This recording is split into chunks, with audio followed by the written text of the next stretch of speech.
The signs are not good.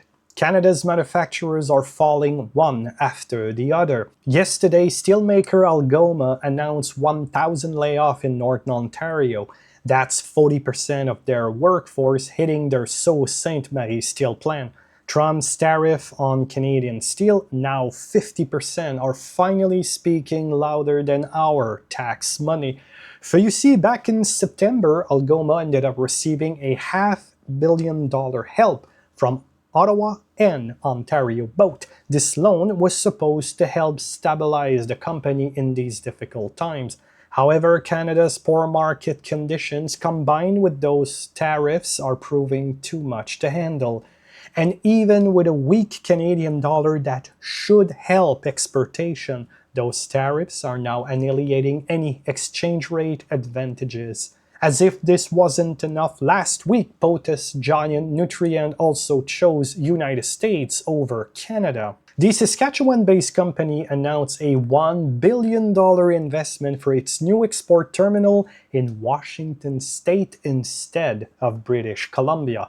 Why? Because Canada's ridiculous regulations have convinced the company that staying here isn't simply worth it anymore. And what about our politicians in all this? Once again, they are right at the center of the chaos. Federal Minister Mélanie Joly is vowing to fight for those Algoma jobs, blaming Trump because of course, and preparing to probably spend even more of our tax dollars to delay the inevitable. In British Columbia, their Premier David Eby is also pointing fingers at Nutrien instead of asking why a Canadian company would no longer want to build anything in Canada and in its province.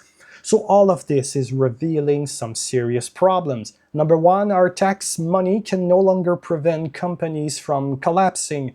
And number two, our politicians can only blame companies for leaving the country. Because you see, when the CBC is even starting to noticing this pattern and denouncing it, you know things are getting real.